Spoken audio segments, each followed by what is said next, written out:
الحمد لله وكفى والصلاة والسلام على عباده الذين اصطفى أما بعد فأعوذ بالله السميع العليم من الشيطان الرجيم بسم الله الرحمن الرحيم آیت نمبر 27 سورہ البقرہ میں قطع موصول کہ جو چیزیں اللہ تعالیٰ نے جوڑا رکھی ہیں ان کے مابین جدائی ڈال ان کو الگ الگ کر دیں، یہ فاسقوں کی علامت قرار دیا گیا اسے۔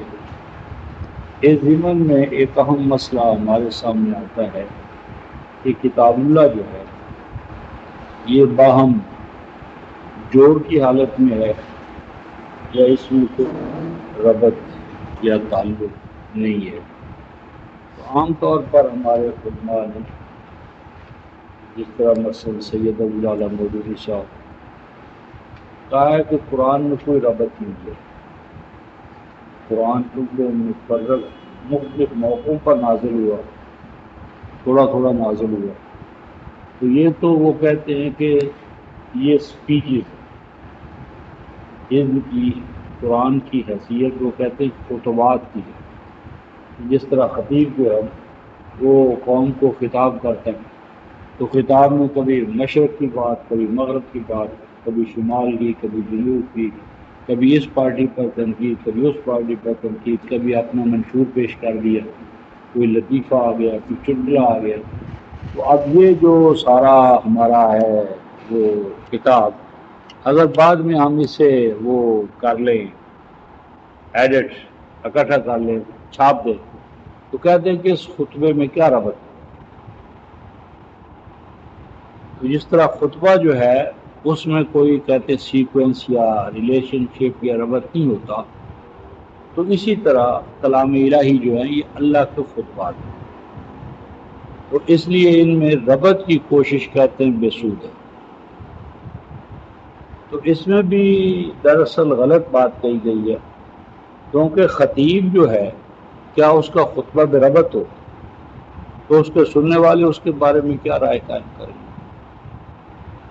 اور پھر اگر خطیب احکم الحاکمین یعنی مان لیا کہ یہ خطبات ہیں، صورتیں، تو اگر یہ احکم الحاکمین کا خطبہ ہو یعنی جو علم میں حکمت میں سب سے بڑھ کر، یعنی ہم انسانوں میں ایسے خطیب دیکھتے ہیں کہ جن کے خطبوں کے اندر اول سے آخر تک ربط ہوتا ہے، وہ ایک خاص میسج، پیغام، پروگرام دینا چاہتے ہیں، اور اول سے آخر تک موتیوں کی طرح، جس طرح موتیوں کی مالا ہوتی ہے وہ جڑی ہوئی ہوتی ہے ایک خاص حوالے سے، تو اسی طرح خطیبوں کے خطبات کو برابط بھی دیکھیں ہم، تو پتہ نہیں وہ کن بے ربط خطیبوں کو دیکھتے رہیں کہ اللہ تبارک و تعالیٰ کے خطبات کو بھی اس پر قیاس کر لیا اور کہنے لگے کہ اللہ کے کلام میں ربط کی کوشش بے سود ہے، تو یہ اللہ تبارک و تعالیٰ کی شان کے خلاف ہے۔ ویسے ایک دفعہ ان سے میں نے پوچھا کہ آپ کی شاہکار تصنیف کوئی ہے، تو انہوں نے ایک کتاب کا نام لیا، میں نے پوچھا کہ کیا اس میں ربط ہے یا بے ربطی ہیں؟ تو کہنے لگے کہ کیا میں پاگل ہوں کہ میرے کلام میں ربط نہ ہو؟ میرے کلام میں ربط نہ ہو، کیا کوئی میں پاگل ہوں؟ تو میں نے کہا اس کا مطلب ہے پاگلوں کے ہاں ربط نہیں ہوتا کہ ہاں۔ تو میں نے کہا بتائیے احکم الحاکمین کا کلام جو اس میں ربط ہے یا بے ربطی ہیں؟ تو خاموش ہو گئے۔ یعنی انسانی کلام میں ربط ہو اور احکم الحاکمین کا کلام بے ربط ہو، کیا ہم نے اللہ کی قدر، کیا یہ اللہ کی قدر کر رہے ہیں ہم؟ ما قدر اللہ حق قدر، فرمایا انہوں نے تو اپنے خالق و مالک کے مقام اور مرتبے کو نہیں پہچانا، ایک دوسرے کے بارے میں یہ کیا کہتے۔ تو خیر اس پر پچھلا جو لیکچر تھا رفقائے محترم وہ اسی ربط کے حوالے سے تھا، اور اس ضمن میں ہم نے 28 51 اور اس کے بعد 14-25 یعنی آغاز میں یہ بات رکھی تھی۔ آج ہم قرآنی مثالوں سے ربط کی جو توجیہ ہے یا ربط کی جو صورت احوال ہے اس پہ گفتگو کریں گے۔ اب مثلا سب سے پہلے ہم فاتحہ کو لیں، فاتحہ پہلی سورہ۔ اب پہلی سورہ میں یہ بات آئی آیت نمبر جو آخری ہے، اہدنا الصراط المستقیم، اہدنا الصراط المستقیم، اے پروردگار عالم ہمیں صراط مستقیم پر چلائے رکھ، ہمیں صراط مستقیم جو ہے اس پہ ہم چلتے رہیں۔ اور یہ صراط مستقیم کن کا ہے؟ صراط الذین انعمت علیہم، ان لوگوں کا راستہ کہ جن پر آپ نے انعام کیا۔ یہ انعام یافتہ جماعت ہی وہ جماعت ہے غیر المغضوب جن پر کہ آپ کا غضب بھی ہو، وہ غضب کی ذات میں نہیں ہے، ولا الضالین، اور نہ ہی یہ آپ کا راستہ چھوڑ دے گا۔ گویا کہ صراط مستقیم پر چلنے والے کون؟ انعام یافتہ۔ انعام یافتہ کی ضد کون ہے؟ غضب کے میں آنے والے، غضب کی زد میں آنے والے۔ اور ان کے ایک اور ضد کیا ہے؟ راہ راست کو چھوڑنے والے۔ اب اگلی سورہ کہتی ہے الف لام میم ذالک الکتاب لا ریب فیہ ھدی للمتقین۔ اب وہ جو صراط مستقیم جس پہ ہم چلنے کا اقرار اور عہد کر رہے ہیں، وہ صراط مستقیم ہے کیا؟ وہ صراط مستقیم کی گائیڈنس کیا ہے؟ فرمایا کہ وہ الکتاب ہے، یعنی ماقبل جو صراط مستقیم کا بیان تھا، اس صراط مستقیم کو کتاب کی شکل میں متعین طور پر اگلی صورت سامنے لا رہی ہے۔ انعام یافتہ جماعت کو متقین قرار دے رہی ہے۔ انعام یافتہ جماعت کی ضد میں چلنے والے یہود اور نصارہ، ان کی ساری جو کردار کی خصوصیات ہیں ان کا، یعنی تین جماعت، ایمان والے، غضب کی ذات میں آنے والے، اور راہ راست منحرف ہونے والے۔ تو مغضوب یہود ہیں، ضالین نصارہ ہیں، اور منعم علیہ جماعت اہل ایمان۔ اب اس کے بعد ہم یعنی یہ جو صورتیں پائیں گے، کچھ ایمان والوں کے حوالے سے گفتگو ہوگی، کچھ مغضوب قوم کے حوالے سے، کچھ ضال قوم کے حوالے سے۔ تو جو مغضوب ہیں نا، مغضوب غضب کی ذات میں آنے والے، یہ یہود ہیں۔ تو پہلی سورہ بقرہ جو ہے اس میں مغضوب قوم یعنی یہود، ان کے اوپر اتمام حجت کیا جائے گا، ان کو دعوت توحید دی جائے گی، اور اگر وہ دعوت توحید کا انکار کریں گے تو ان کے امامت سے معزول کر دیے جانے کا اعلان ہوگا۔ اس کے بعد اگلی سورہ جو آل عمران آ رہی ہے، آل عمران میں خطاب جو ہے وہ کن سے؟ نصارہ کی طرف، ضال یعنی مسیح علیہ السلام کو ان کے مقام کار، اپنے آپ کو گمراہ کرنے والے اور دوسرے انسانوں کی گمراہی کا سامان پیدا کرنے والے، یہ ہے نصارہ۔ یعنی ایمان والوں کا مسئلہ بھی آئے گا، لیکن ایمان والوں کے بعد اہم ترین جماعت جو ہے وہ قوم نصارہ، بوجہ اس کے کہ انہوں نے اپنے آپ کو راہ راست سے ہٹا کر گمراہیوں میں مبتلا کیا۔ یعنی یہ جو دو صورتیں ہیں، یہ دراصل صراط مستقیم اور صراط مستقیم پر چلنے والے، اسے چھوڑنے والے، اور اس سے چھوڑ کر دوسرے ادھر کی پگڈنڈیاں اور راستے اختیار کرنے والے، ان کا یہ بیان ہے۔ اس کے بعد جو دو اگلی صورتیں آ رہی ہیں 4 اور 5، 4 اور 5 کا موضوع ہے الناس، یعنی چوتھی اور پانچویں سورت جو ہے وہ خطاب کرتی ہے کس کو؟ الناس کو، اور پانچویں سورت کس کو خطاب کرتی ہے؟ دونوں کو دیکھتے چلے، ایک یا ایھا الناس سے شروع ہوتی ہے چوتھی سورت،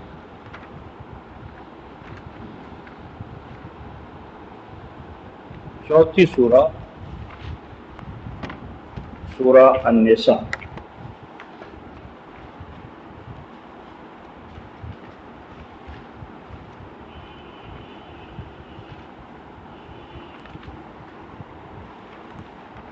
صفحہ 93 یا ایھا الناس،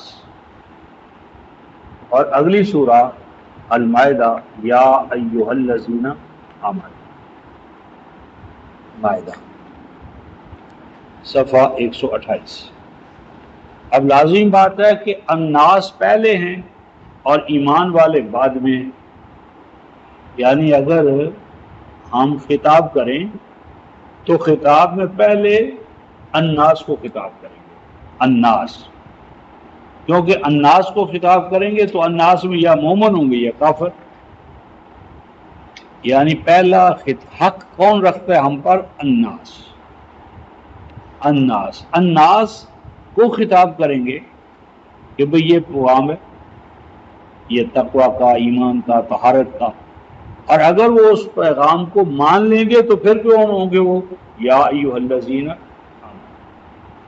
یعنی گویا دونوں صورتیں جو ہیں 4 اور 5 ان کی یہ منطقی ترتیب ہے کہ پہلے الناس کو خطاب، اور الناس میں سے جو ایمان لے آئیں گے ان کو کیا کہا جائے گا؟ یا ایھا الذین آمنوا۔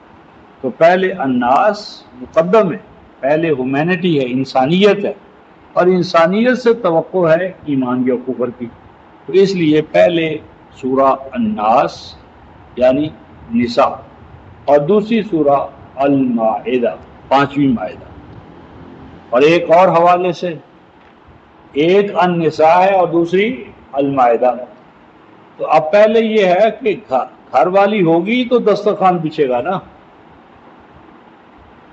یعنی گھر میں کوئی ہوگی تربیت یافتہ بیوی، بہن، بیٹی، تو پھر ہی وہ مائدہ دسترخوان بچھائے گی نا، یعنی یہ تو نہیں ہو سکتا دسترخوان پہلے اور گھر والی ہے ہی نہیں، یعنی آپ نے کسی کو دعوت دے دی آؤ میرے دسترخوان پر، بھئی آ گئے، بھئی ہے کوئی گھر والی؟ نہیں، تو بات کیسے چلے گی؟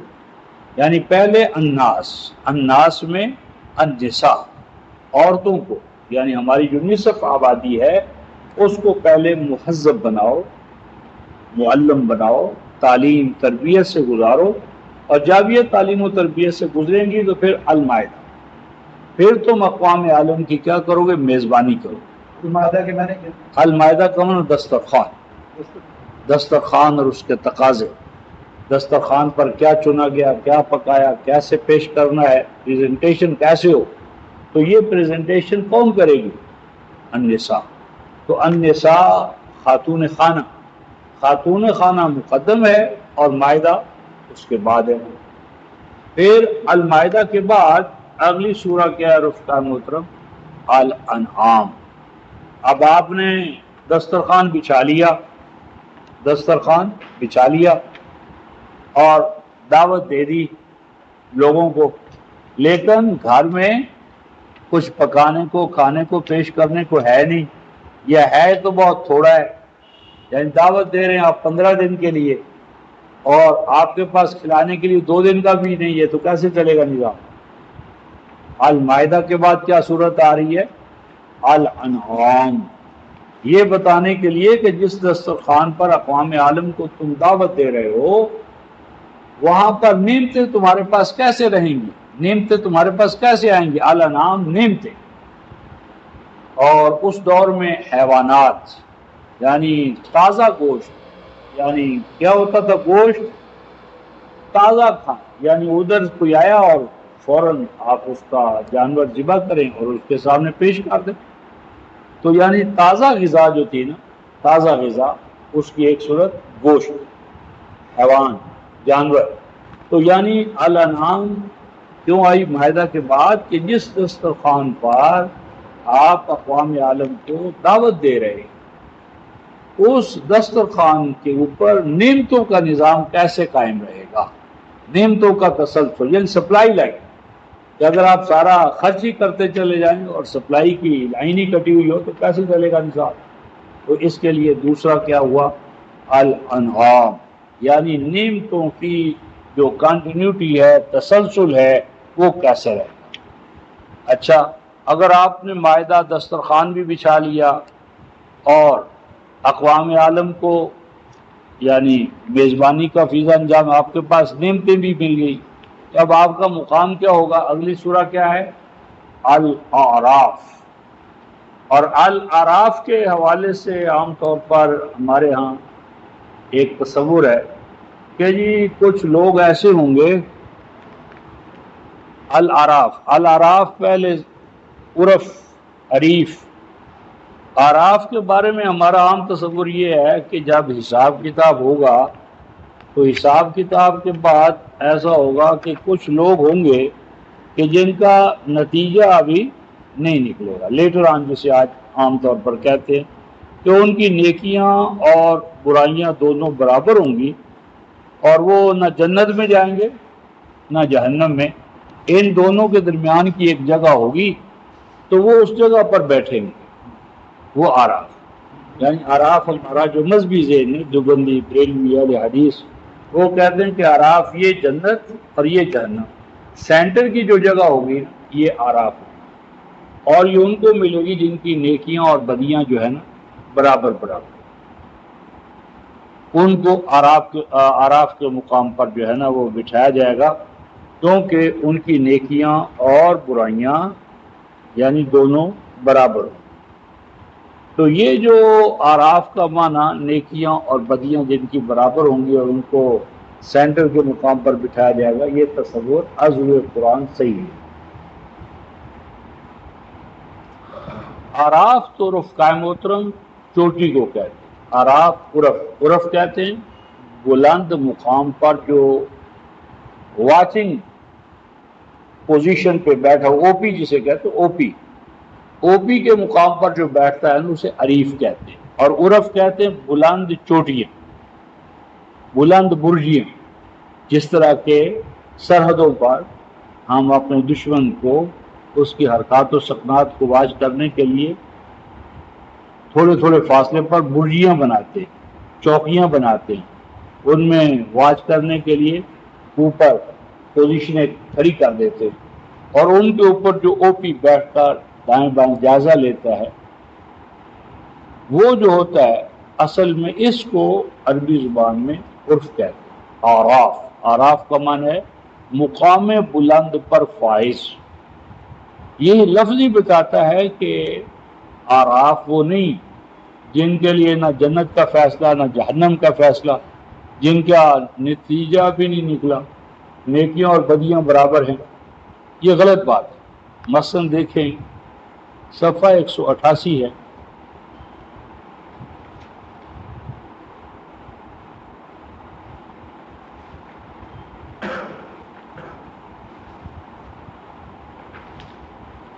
صفحہ 188 آیت نمبر 46،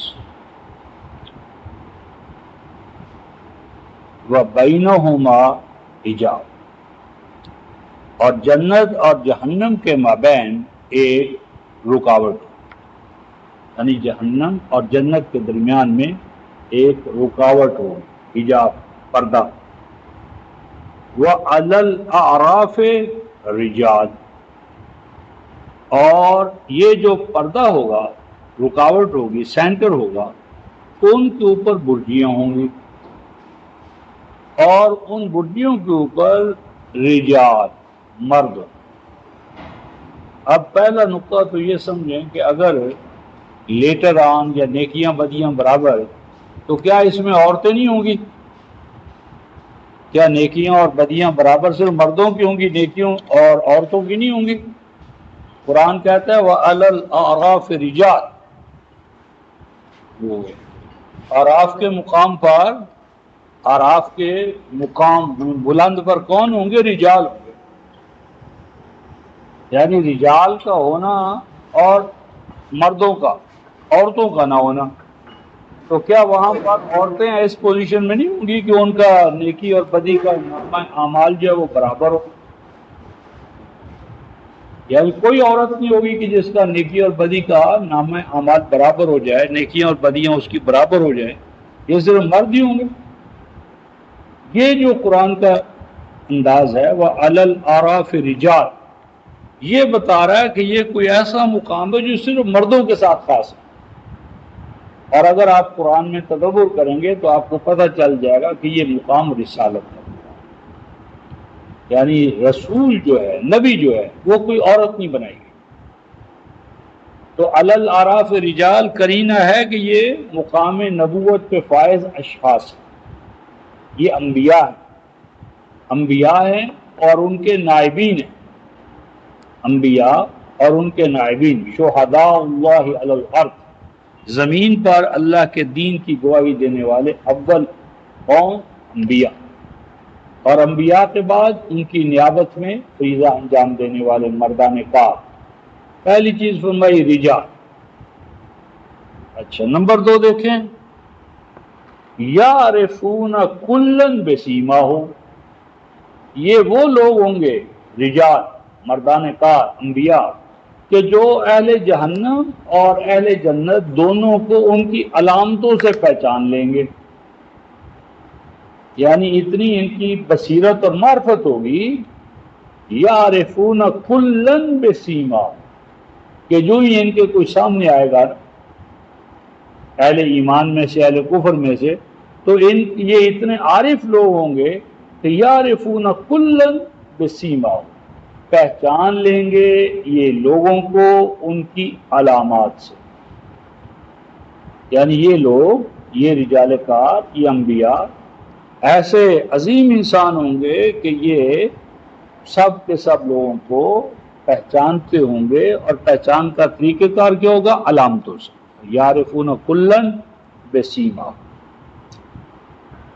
اور نمبر 3، وَنَادَوْا أَصْحَابَ الْجَنَّةِ، اور یہ جو ایمان والے رجال، مردان کار، انبیاء جو سب کو پہچانتے ہوں گے، تو یہ آواز دیں گے جنت والوں کو، اور ان کو جنت والوں کو کیا کہیں گے؟ سلام علیکم۔ جنت والوں کو کیا کہیں گے؟ سلام علیکم، لم يدخلوها وهم يطمعون۔ یہ اس وقت کہیں گے کہ جنت والے ابھی جنت میں داخل نہیں ہوئے ہوں گے، لیکن جنت میں داخلے کا ان کو سرٹیفکیٹ مل چکا ہو۔ یعنی یہ خطاب ہے، ابھی آپ دیکھیں گے، انبیاء علیہ السلام کا، اور یہ خطاب کا آغاز وہ اس طرح کریں گے کہ جنت والے جن کو جنت میں جانے کا پرمٹ مل چکا ہوگا، ابھی وہ گئے نہیں ہوں گے، داخل نہیں ہوئے ہوں گے، کہ ان کو وہ خطاب کریں گے اور صرف اتنی بات کریں گے، سلام علیکم، اے اصحاب الجنہ، ہماری طرف سے تمہارے لیے کیا ہے؟ سلام، ہم تمہیں خراج عقیدت پیش کرتے ہیں، اے اصحاب الجنہ۔ جنت والوں کو تو یہ کہیں گے سلام علیکم، اور اس وقت کہیں گے جب جنت والے ابھی داخل جنت میں نہیں ہوں گے، لیکن ان کو امید ہو چکی ہوگی کہ ہم پاس ہو گئے ہیں اور ان قریب ہم جنت میں داخل کیے گئے۔ آگے، وَإِذَا صُرِفَتْ أَبْصَارُهُمْ تِلْقَاءَ أَصْحَابِ النَّارِ، اور جب یہ جنت والوں کو یہ کہہ چکے ہوں گے تو پھر ان کی توجہ جو ہے، نظریں جو ہیں، وہ مبذول کرائی جائیں گی اصحاب النار کی طرف، جہنم والوں کی۔ اور جہنم والوں کو یہ کیا کہیں گے؟ یعنی یہ خطاب دیکھیں جہنم والوں کو، وہ خطاب ہی بتاتا ہے کہ یہ ایسے لوگ نہیں ہیں جن کا بھی اپنا نتیجہ لیٹر آن، جن کی اپنی نیکیاں بدیاں برابر ہیں، لیٹر آن میں ہیں، وہ اس دھڑلے سے کیسے خطاب کریں گے؟ کیا کہیں گے؟ پہلی بات، ربنا لا تجعلنا مع القوم الظالمین، اے اللہ آپ کا لاکھ لاکھ شکر کہ آپ کے فضل و کرم سے ہم اس ظالم قوم میں نہیں ہوئے، کہ ظالم قوم میں ہمارا شمار نہیں ہوا۔ پروردگار عالم آپ کا لاکھ لاکھ شکر کہ ہم ظالم قوم کے ساتھ نہیں ہوئے، اور آپ نے ہمیں ظالم قوم میں داخل ہونے سے بچا لیا۔ اور یہ اصحاب الاعراف کیا ہوگا؟ پکاریں گے، آواز دیں گے، رجالن، آدمیوں کو، یعرفونہم، جن کو یہ پہچانتے ہوں گے، بسیماہم، ان کی علامتوں سے۔ یعنی یہ اصحاب الاعراف کچھ لوگوں کو ان کی علامتوں سے پہچان لیں گے اور ان کو یوں کہیں گے، کیا کہیں گے؟ قالوا ما اغنا عنکم جمعکم، دیکھو وہ جو تمہاری بڑی بڑی جمعیتیں اور جماعتیں تھیں آج تمہیں کچھ کام نہ آئیں.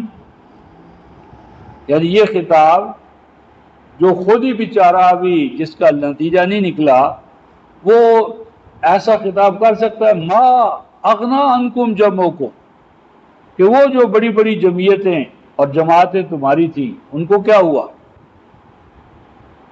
یعنی وہ اہل کفر کو کہہ رہے ہیں کہ اہل کفر، اے ابو لہب، اے ابو جہل، وہ اپنے اپنے جو دشمن تھے حیات دنیا میں ان کو پہچان کر کہیں گے ما اغنا عنکم جمعکم،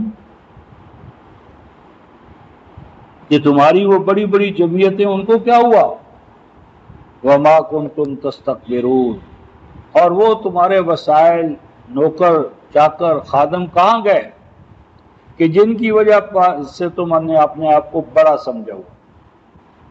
جو بڑائی کے اسباب اور وسائل اور نوکر چاکر خادم پولیس فوج اور جو دوسری طاقتیں تھیں تمہارے پاس وہ کہاں گئی؟ نہ آج تمہاری کوئی جمعیت تمہیں کام دے رہی ہے، نہ جماعت کام آ رہی ہے، نہ فوج اور پولیس اور ڈنڈا تمہارے پاس ہے، وہ کہاں گئے سب کچھ؟ اور دیکھو وہ ان کو اور بھی کہیں، کیا کہیں گے؟ اہؤلاء الذین اقسمتم لا ینالهم اللہ برحمہ، کہ دیکھو ان اصحاب الجنہ، وہ دیکھو مقہور مظلوم، تمہارے جبر و استبداد کے ستائے ہوئے، دیکھو یہ اللہ کے بندے اقسمتم، جن کے بارے میں تو قسمیں کھا کھا کر کہا کرتے تھے لا ینالهم اللہ برحمہ، کیسے ہو سکتا ہے کہ یہ اللہ کی رحمت کو پالیں اور ہم اللہ کی رحمت میں پیچھے رہ جائیں؟ یعنی وہ اصحاب الاعراف ایمان والوں کے بارے میں ان کافروں سے کہتے ہیں کہ دیکھو یہ وہ لوگ ہیں بلال، یعنی یہ لوگ کہ جن کے بارے میں تم قسمیں کھا کر کہا کرتے تھے، کیا کہا کرتے تھے کہ اگر یہ جو ایمان والے ہیں ان کے بارے میں تم کہا لا ینالهم اللہ برحمہ، کہ ان کو تو کبھی اللہ جو ہے وہ کیسے اپنی رحمت سے نوازے گا؟ یہ رحمت کے مستحق تو تم اپنے آپ کو سمجھتے تھے اور سمجھتے تھے ہمارے ہوتے ہوئے بھلا جنت میں کون جا سکتا ہے؟ یعنی قسمیں کھا کھا کر تم کہا کرتے تھے کہ یہ کبھی جنت میں نہیں جائیں گے، جنت میں تو ہم جائیں گے. تو فرمایا دیکھو ان کے بارے میں تو اللہ کا فیصلہ ہو گیا. تو لا ینال اقسمتم، تم قسمیں کھا کر کہا کرتے تھے لا ینالهم اللہ برحمہ، کہ نہیں پہنچے گی کبھی اللہ کی رحمت ان کو. اور یہ جنت والے جب یعنی یہ سارا خطاب ہو جائے گا تو حکم ہوگا ادخلوا الجنہ لا خوف علیکم ولا انتم تحزنون، کہ یہ جنت والوں کو اب حکم ہو جائے گا کہ جاؤ جنت میں داخل ہو جاؤ ہر طرح کے خوف اور حزن سے آزاد ہوتے ہوئے. میری مراد ہے کہ یہ جو خطاب ہے یہ خطاب صرف انبیاء کا حق ہے. اس مقام بلند پر انبیاء ہوں اور ان کے نائبین. یہ تو ہم نے ضمنی طور پر الاعراف کی بات کہی ہے. اصل ربط کے حوالے سے یہ بات ہو رہی تھی کہ جس وقت آپ کا دسترخوان توحید قائم ہوگا اور آپ کو نعمتیں ملے گی، نعمتوں پر نعمتیں آنی شروع ہو جائیں گی، تو نعمتوں کے نتیجے میں اور اس توحید اور شہادت اور دعوت کے نتیجے میں کیا ہوگا؟ الاعراف، امت مسلمہ مقام بلند پر کھڑی ہو جائے گی. یعنی الاعراف ہے مقام بلند. یعنی اگر یہ چیز ہوگی تو امت جو ہے، امت مسلمہ جو ہے، اہل ایمان جو ہیں وہ مقام بلند پر فائز ہوں گے. اس طرح کے برجیوں میں بیٹھے ہوئے لوگ بلند ہوتے ہیں ان سے جو نیچے ہوں. تو اسی چیز کو قرآن حکیم نے فرمایا کہ تم کیا ہو. 22 سورہ الحج آیت نمبر 78، 408 صفحہ.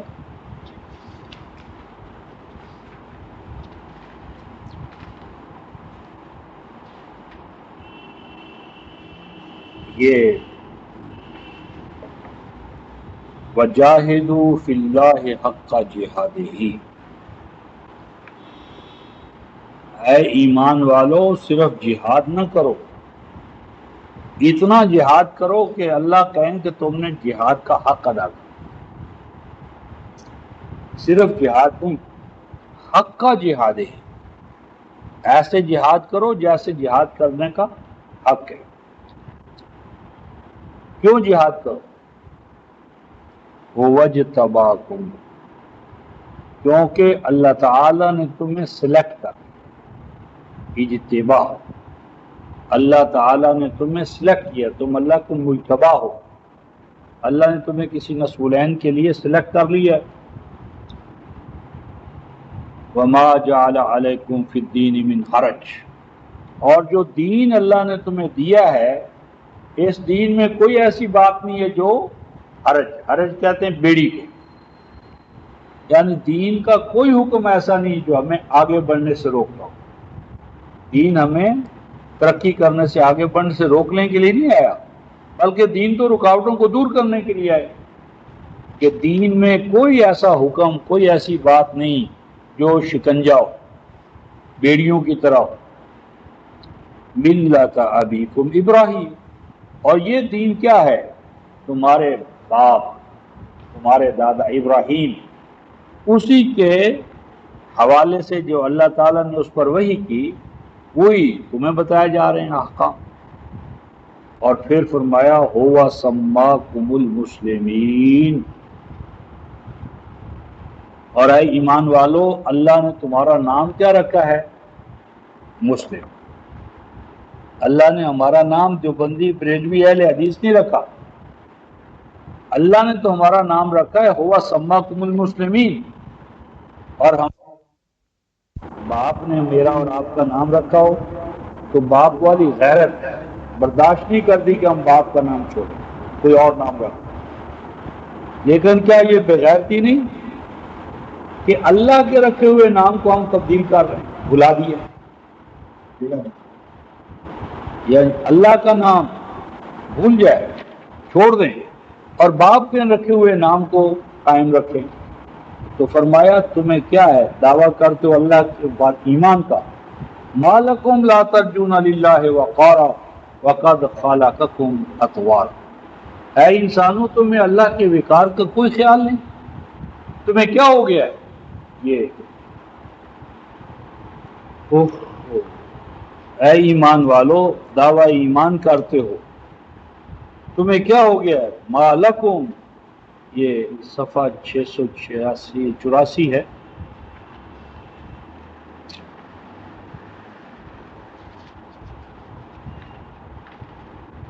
نیچے سے تیسری سطر ہے، 13 اور 14۔ ما لکم، تمہیں کیا ہو گیا ہے؟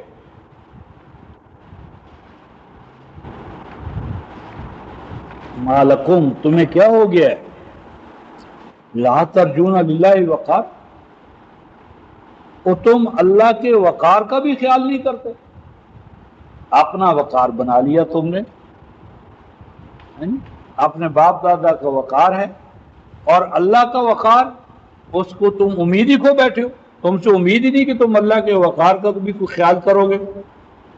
وَقَدْ خَلَقَكُمْ أَطْوَارًا، تم نے سوچا تک نہیں کہ تمہیں وجود تمہارے ماں باپ نے دیا، یہ خالق و مالک اللہ نے دیا۔ تمہیں وجود عطا کرنے والا کون ہے؟ تمہارے ماں باپ کو وجود عطا کرنے والا کون ہے؟ اس کائنات میں تمہیں بھیجنے والا کون ہے؟ کیا بنی ہے تمہیں؟ مالکم، کیا ہو گیا ہے تمہیں؟ لا ترجون للہ وقارا، کہ اللہ تبارک و تعالیٰ کے وقار کی کوئی امید تم سے نہیں کی جا رہی۔ تو انسانوں کے وقار کا خیال، انسانوں کی قدر و قیمت، انسانوں کے رکھے ہوئے ناموں کا خیال، یعنی دیوبندی بریلوی والے کس نے نام رکھے؟ ہم جیسے انسانوں نے۔ اور اللہ تبارک و تعالیٰ کا جو رکھا ہوا جو نام ہے وہ ہم زیر بحث نہیں لا رہے۔ یہ 771 ذرا دیکھیں جس مقام پر ہم کھڑے ہیں۔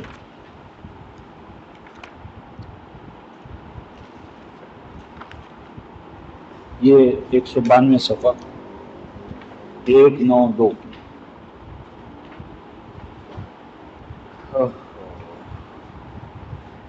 پہلی سطر، آیت 71 سورہ الاعراف. قال قد وقع علیکم من ربکم رجس وغضب. یعنی نبی نے کہا، یہ سیدنا ہود کی بات ہو گئی. سیدنا ہود علیہ السلام نے اپنی قوم سے کہا قد وقع علیکم من ربکم رجس وغضب. مسلط ہو گیا ہے تمہارے اوپر تمہارے رب کے ٹھہرائے ہوئے قانون کے نتیجے میں. کیا مسلط ہو گیا ہے؟ رجس وغضب. رجس کہتے ہیں رفقائے محترم جو آب رواں ہے نا، چلتا ہوا پانی، وہ جوہر کی شکل اختیار کر لے، اس میں بدبو، عفونت، سران پیدا ہو جائے. رجس کا معنی ہے غلاظت. تم بڑے ہی غلیظ ہو گئے. غلاظت سر سے پاؤں تک تمہارے اندر رچ بس. وہ غضب، اور تم سر سے پاؤں تک غضب میں آ، مغضوب قوم ہو گئے. مغضوب قوم کون ہوتی ہے رفقائے محترم؟ جس سے ہم دعائیں مانگ رہے ہیں کہ اللہ مغضوب نہ ہو جائے. مغضوب ہوتے کون ہیں؟ فرماتے ہیں اتجادلوننی فی اسماء، کیا تم اس کے سوا کوئی بات ہے کہ تم لڑتے ہو جھگڑتے ہو میرے ساتھ کچھ ناموں کے بارے میں؟ یہ جتنے ائمہ کے نام ہیں رفقائے محترم اور کتابوں کے نام ہیں، یہ بخاری ہے، وہ مسلم ہے، یہ کافی ہے، وہ کلینی ہے، یہ ابو حنیفہ ہے، وہ شافعی ہے.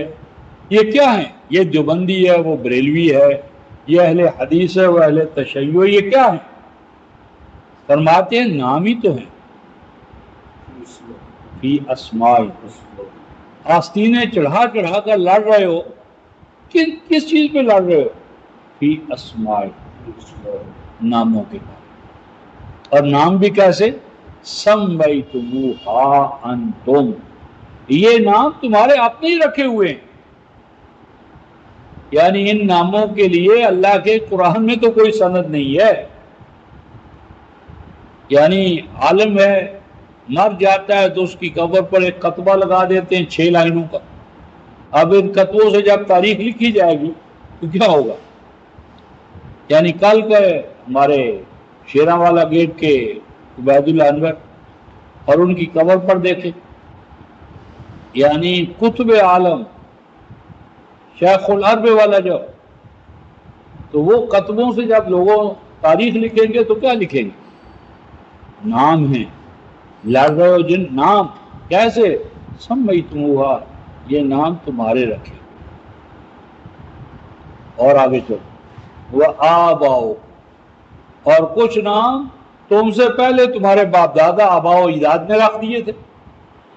یعنی کچھ تو نام تمہارے اپنے رکھے ہوئے ہیں، اور کچھ نام کیا ہے؟ آباؤکم، تمہارے باپ دادا. پیچھے چلو اکابر، اکابر کا دین، اکابر کے نام، اکابر کی کتابیں، نہ اللہ کی کتاب نہ اللہ بڑا.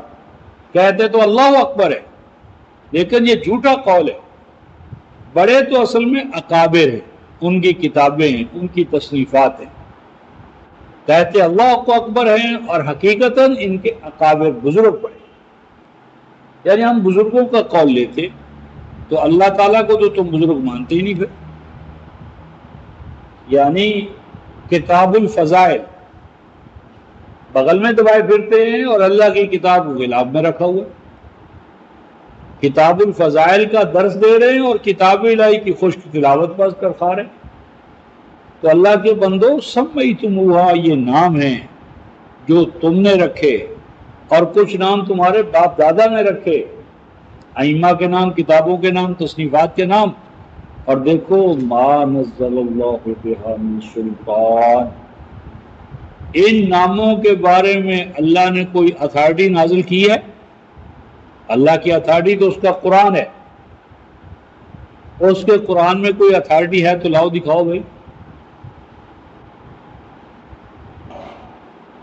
فرمایا ما نزل اللہ بہا من سلطان، ان کے بارے میں کوئی سند اللہ نے نازل. فانتظروا انی معکم من المنتظرین، اور اب رہا مسئلہ انجام کا، تو ٹھیک ہے، تم بھی انتظار کرو، میں بھی انتظار کرتا ہوں۔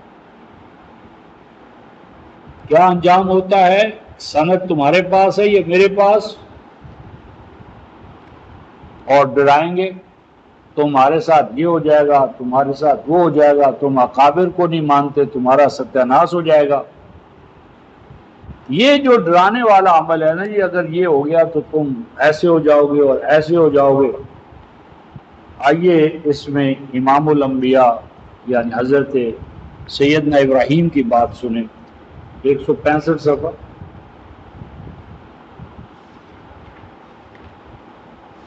ایک سو 65 صفحہ، نیچے سے دوسری سطر 81 آیت، 6:81۔ وہ کیف اخاف، میں کیوں ڈروں؟ کیف اخاف، سیدنا ابراہیم فرماتے ہیں، اے لوگوں کیف اخاف، میں کیوں ڈروں؟ ما اشرکتم، ان سے کہ جن کو تم نے اللہ کی کتاب، ذات، صفات، دین میں شریک بنا لیا، میں کیوں ان سے ڈروں؟ ولا تخافون انتم، ڈرنے کا مقام تو تمہارا تھا کہ تم نے اللہ کے قرآن کو بیک کی، انسانوں کی کتابوں کو اللہ کی کتاب پر ترجیح دی۔ ڈرنا تو تمہیں چاہیے تھا، اور ڈراتے تو مجھے ہو۔ کیف اخاف، میں کو ڈروں؟ ولا تخافون انتم، تم نہیں ڈرتے، کیوں نہیں ڈرتے؟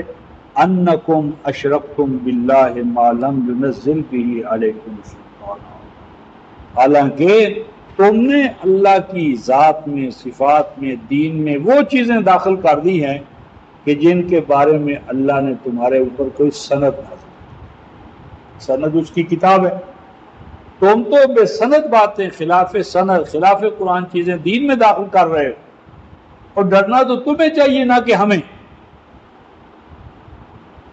ڈرنے کا مقام تو اس کے لیے ہے جو اللہ کی کتاب کو غلاف میں بند کر کے رکھے، انسانی کوٹیاں نکال لے۔ ڈرے تو وہ اور ڈراتے ہو ہمیں۔ فَأَيُّ الْفَرِيقَيْنِ أَحَقُّ بِالْأَمْنِ، بتاؤ رب کے حضور میں جائیں گے تو کس کو امن ملے گا؟ کون محفوظ ہوگا؟ انسانی کتابوں کا پرچار کرنے والا یا رب کے کلام کا خادم بننے والا؟ کس کو امن ملے گا؟ رب کس کو قرب عطا کریں گے؟ اس کی کتاب کو پس پوئی ڈالنے والوں کو امن ملے گا، اس کی کتاب پر انسانی کتابوں کو حاکم بنانے والے، ان کو امن ملے گا۔ فرمایا دیکھو، الذین آمنوا ولم یلبسوا ایمانہم بظلم اولئک لہم الامن وہم مہتدون، فرماتے ہیں امن تو ان کو ملے گا بھائی، وہ لوگ جو ایمان لائے، مومن ہوئے۔ اور قرآن میں جہاں بھی ایمان ہے توحید کے ساتھ، تو جنہوں نے اللہ کو توحید کے ساتھ مانا، اور ایمان کا مانا ایمان بالقرآن، پہلے کے لیے دعوے کے لیے 12:106 اور دوسرے کے لیے سورہ محمد آیت نمبر 2۔ تو جنہوں نے اللہ کو توحید کے ساتھ مانا اور ایمان بالقرآن کے ساتھ مانا، اور پھر دیکھو کیا کہا، وَلَمْ يَلْبِسُوا إِيمَانَهُمْ بِظُلْمٍ، اور پھر انہوں نے اپنے ایمان کو ہر طرح کے ظلم سے بچایا۔ ظلم سب سے بڑا رفقہ محترم شرک ہے۔ 31-19، یا بنی لا تشرک باللہ ان الشرک لظلم عظیم، سب سے بڑا ظلم شرک ہے۔ نجات ان کے لیے ہوگی جن کا ایمان ہر طرح کے شرک سے پاک رہا۔ لم یلبسوا ایمانہم بظلم، نہ آلودہ ہونے دیا، ملوث ہونے دیا انہوں نے اپنے ایمان کو ظلم کے ساتھ، شرک کے ساتھ۔ ان کی توحید میں شرک کی آمیزش نہ ہو، بے عام ہے۔ اولئک لہم الامن، امن تو بس ان کو ملے گا، اللہ کے حضور میں امن ان کے لیے ہے۔ وہم مہتدون، اور یہی اللہ کی نظر میں ہے ہدایت یافتہ۔ یعنی کہنا میں نے یہ تھا کہ جو مقام بلند پہ فائز اور آپ کا، یہ ہیں انبیاء علیہ السلام۔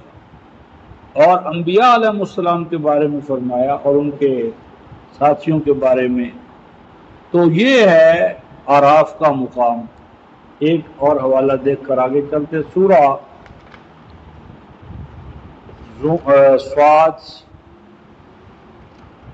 قیامت میں ایک منظر آنے والا ہے رفقائے محترم، اگر وہ آج ہمارے ذہنوں میں بیٹھ جائے تو بہت سے مسائل سے ہم آزاد ہو سکتے ہیں۔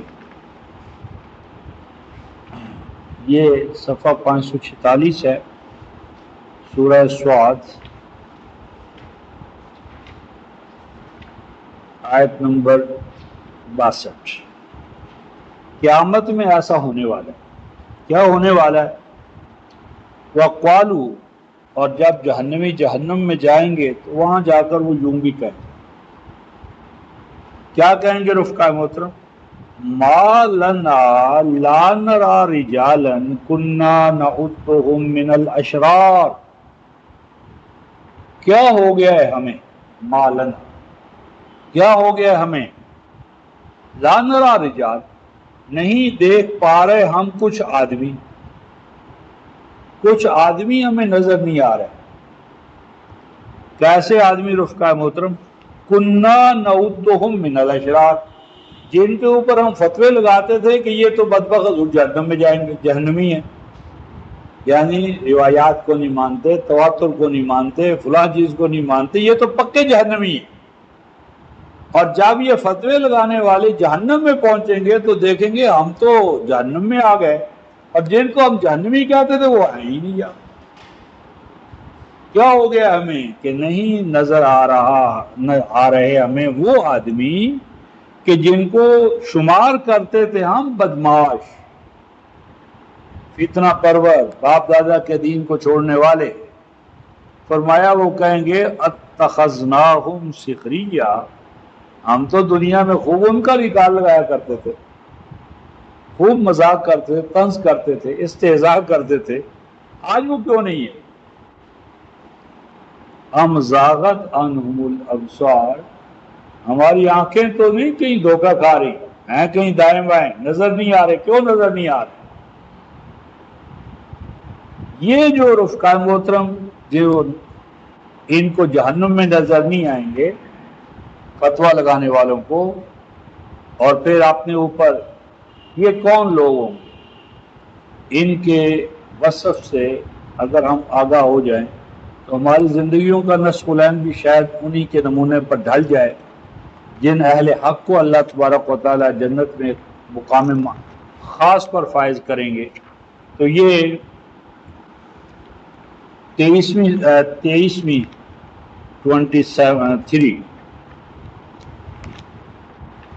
سورہ،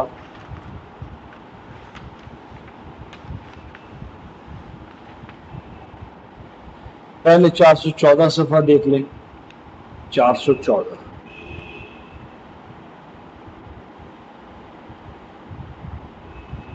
جہنمیوں کا ایک مقام یہ ہے، لا تجعروا اليوم، یہ 65 ہے میرا خیال، 65 34 صفحہ۔ شور و غل نہ کرو، چلاؤ مت، لا تجعروا، چلاؤ مت۔ اصل میں جارا یہ جو ہوتی ہے نا غائب، یہ جب ڈکارتی ہے نا تو وہ جو اس کی آواز ہوتی ہے اس کو جرم ہے۔ یہاں ایک خاص مطلب ہے کہ یہ جو چیخیں لگا لگا کر میننگ لیس، تو کہ دنیا میں بھی وہ چیخیں لگاتے تھے، آوازیں نکالتے، میننگ فل نہیں تھا، تو چیخو شور و غل مت کرو، انکم منا لا تنصرون، اس شور و غل کے نتیجے میں تمہیں ہمارے ہاں سے کوئی مدد تو ملنے سے رہی نہیں، مدد کیے جاؤ گے تم ہماری جانب سے۔ فرمایا کیوں تمہیں آج مدد نہیں ملے گی؟ قد کانت آیاتی تتلی علیکم فکنتم علی اعقابکم تنکصون، فرمایا تم وہی تو ہو کہ تھی تم پر پڑھی جاتی میری آیتیں، کہ جب میری آیتیں تمہارے اوپر پڑھی جاتی تھی، میری آیتیں تمہیں کوئی سناتا تھا تو کیا کرتے تھے؟ فَكُنْتُمْ عَلَىٰ أَعْقَابِكُمْ تَنْكِصُونَ۔ عقاب عقب کی جمع ہے، عقب کہتے ہیں پیچھے، تو میری آیتوں کو تم پچھلوں کے اوپر پیش کرتے تھے کہ ہمارے اسلاف اس کے بارے میں کیا کہتے ہیں، ماضی کے بزرگوں نے اس کے بارے میں کیا کہا، اور اگر ماضی کے بزرگوں سے وہ ثابت نہ ہو تو کیا کرتے؟ تنکسون، چھوڑ دیتے تھے، رد کر دیتے تھے، قبول نہیں کرتے تھے۔ یعنی قرآن تب تم مانتے تھے کہ بزرگوں سے تائید ہو جائے، بزرگوں کے ہاں کا کوئی قول مل جائے تو قرآن قابل قبول ہے، اور ورنہ اپنی ذات میں تو تم مانتے ہی نہیں تھے اس کو۔ اور آگے کیا ہو؟ مستکبرین، بڑا اپنے آپ کو سمجھ رکھا تھا تم نے، اور بہی سامرن تھا، بہی سامرن تحجرون۔ سمر کہتے ہیں رفقائے محترم قصہ گوئی، تم نے میرے قرآن کو قصوں کی چیز بنا لی، یعنی قرآن قصے کہانیوں کی کتاب۔ اور کیا فرمایا؟ تحجرون، حجر کہتے ہیں جس جانور کو چراگاہ میں ہم چھوڑیں اور خطرہ ہو کہ کہیں وہ ادھر ادھر نہ ہو جائے تو کیا کرتے ہیں رفقائے محترم؟ گلے کی رسی جو ہے نا وہ پچھلی ٹانگوں کے ساتھ باندھ دیتے ہیں تاکہ وہ بھاگ نہ سکے۔ اور بات ہے کہ ایک طرف تو تم نے میرے قرآن کو قصے کہانیوں بنایا، دوسری طرف کیا کیا؟ تحجرون، اس طرح اس کو چھوڑ دیا جس طرح گلے میں بندھا ہوا رسا کسی جانور کے پچھلے پاؤں کے ساتھ بندھا ہوا، وہ آزادی سے آ جا نہیں سکتا۔ تو ہم نے اپنی روایات، قصے کہانیاں، شان نزول، اس سے اللہ کے قرآن کو باندھ رکھا ہے۔ یہ رفقائے محترم پورا بیان ہے، آخر تک خاص طور پر یہ 70 تک یہ، لیکن ہم وقت کی مناسبت سے ذرا 417 صفحہ لے رہے ہیں۔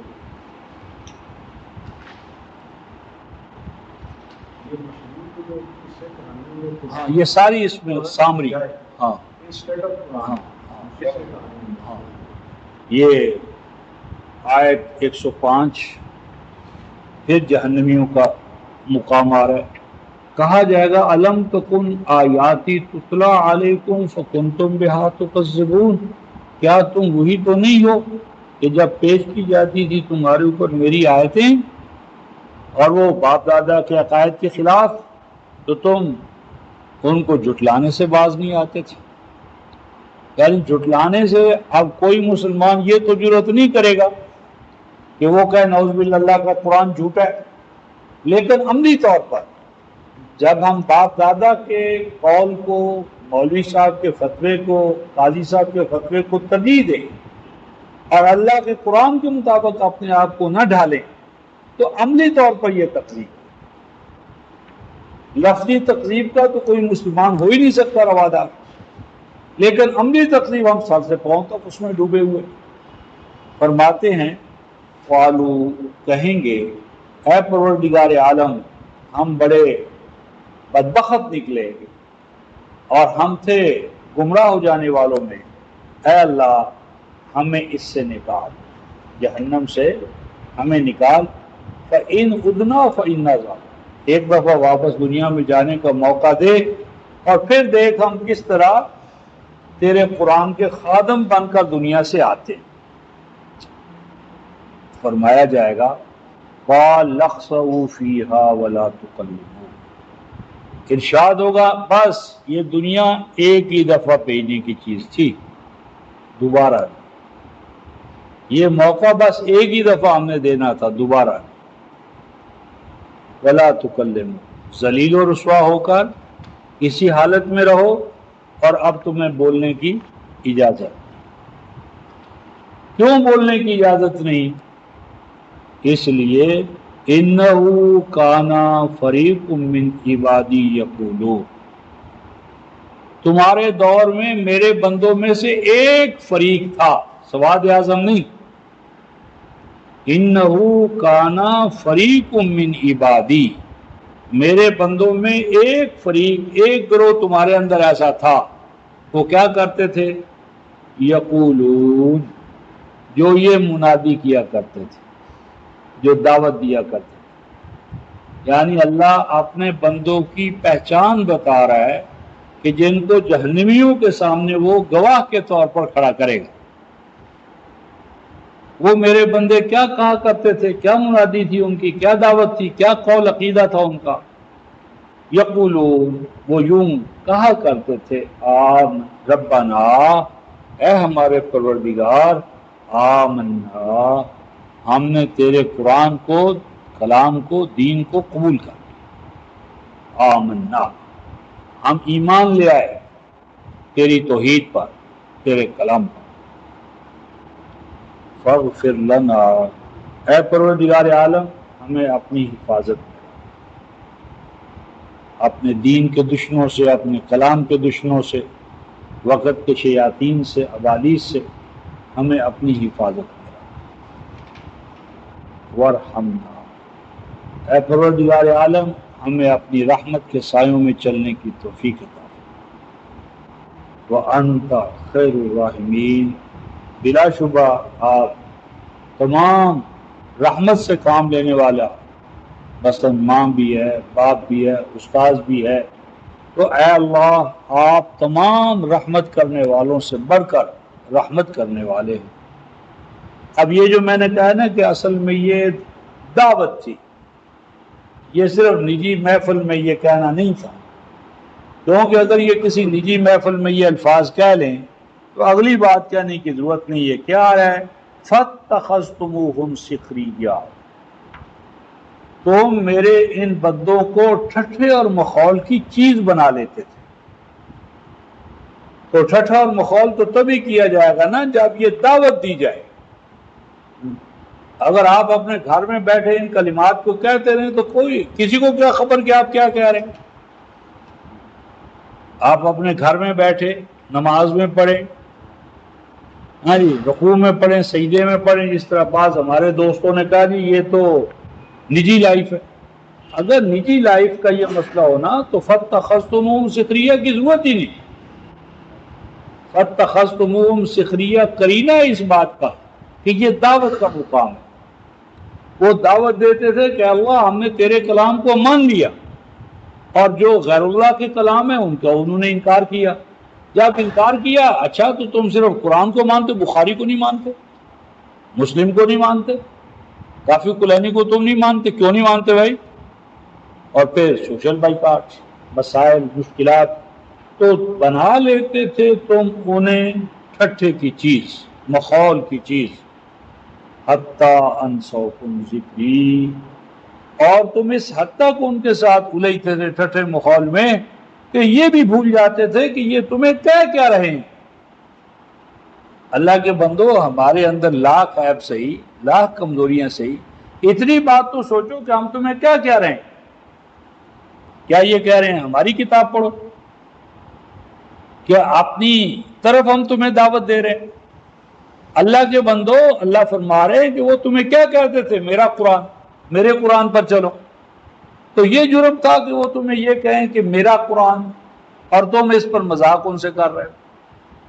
تو قرآن یا اللہ کی آیات کو پیش کرنے والے کا مذاق اڑانا، یہ دراصل اپنے آپ کو جہنم میں لے جانا۔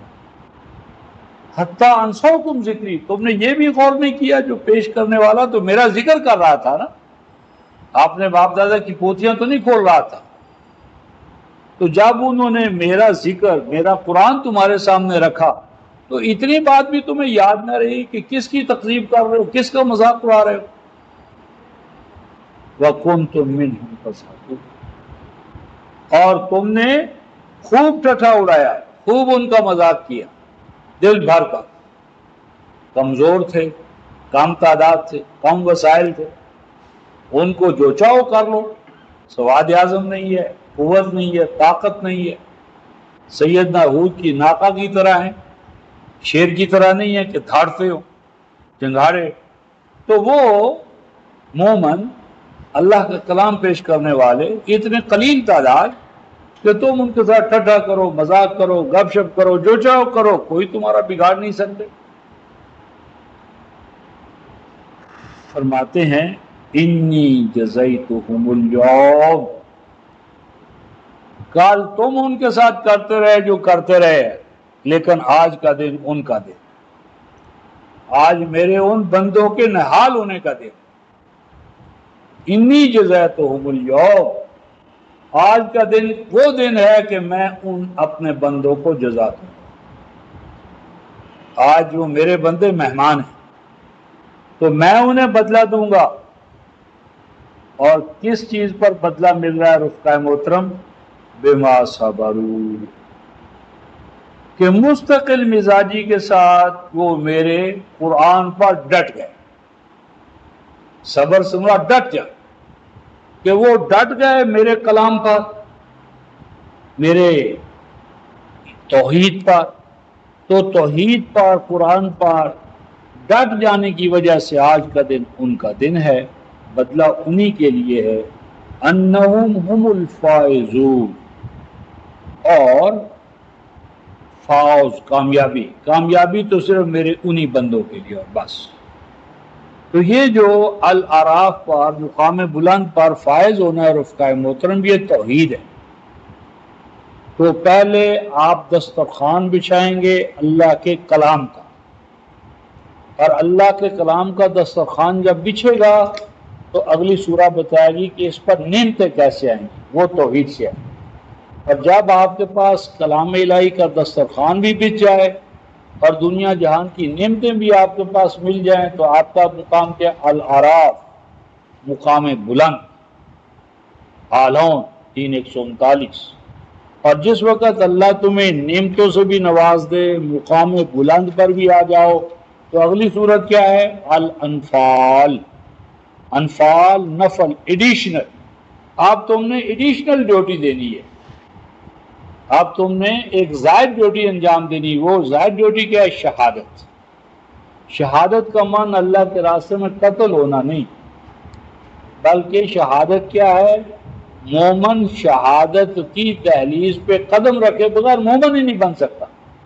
مومن کیا شہادت؟ اشہد ان لا الہ الا اللہ واشہد ان محمدا عبدہ ورسولہ، دو شہادتیں ہیں، اللہ کی توحید اور حضور علیہ السلام کا خاتم النبیین ہونا۔ توحید اور ختم نبوت، یہ دو شہادتیں ہیں، اللہ کی توحید کو دنیا میں عام کرنا ہے اور حضور علیہ السلام کی نبوت کا زمین پہ ڈنکا بجانا ہے۔ تو یہ جو فرمایا، یہ انفال، انفال کا معنی اوور ڈیوٹی، زائد ڈیوٹی، کہ اب تم نے مخلوق پر صرف خود ہی عابد نہیں بننا، بندے نہیں بننا، بلکہ دوسروں کو بندگی کی دعوت دے، انفال۔ تو جس وقت تم دوسروں کو بندگی کی دعوت دینے کے لیے اٹھو گے تو پہلا وصف تمہارے اندر کیا ہونا چاہیے؟ توبہ۔ اگلی سورت توبہ، کہ ہر حالت میں تم نے توبہ۔ انفال کا معنی ڈیوٹی سے زائد، نفل ہوتا ہے ڈیوٹی سے زائد، یعنی آپ نے 8 گھنٹے یا 6 گھنٹے ڈیوٹی دینی تھی تو آپ کو ایکسٹرا اوور چارج، یعنی بعد میں کہ میں 2 گھنٹے مزید دیتا ہوں، 3 گھنٹے ایڈیشنل۔ تو یہ التوبہ، یعنی جس وقت آپ ایڈیشنل ڈیوٹی دینے کا اپنے آپ کو اہل بنا لیں گے تو اب کیا ہوگا؟ توبہ۔ اس کے لیے آپ کو ہر وقت کلام الہی کی طرف جھکنا ہوگا، ہر وقت تم کلام الہی کے ساتھ لگے رہو، یہ توبہ ہے۔ توبہ صرف تسبیح کے دانوں پر نہیں ہے، توبہ یہ تو وہ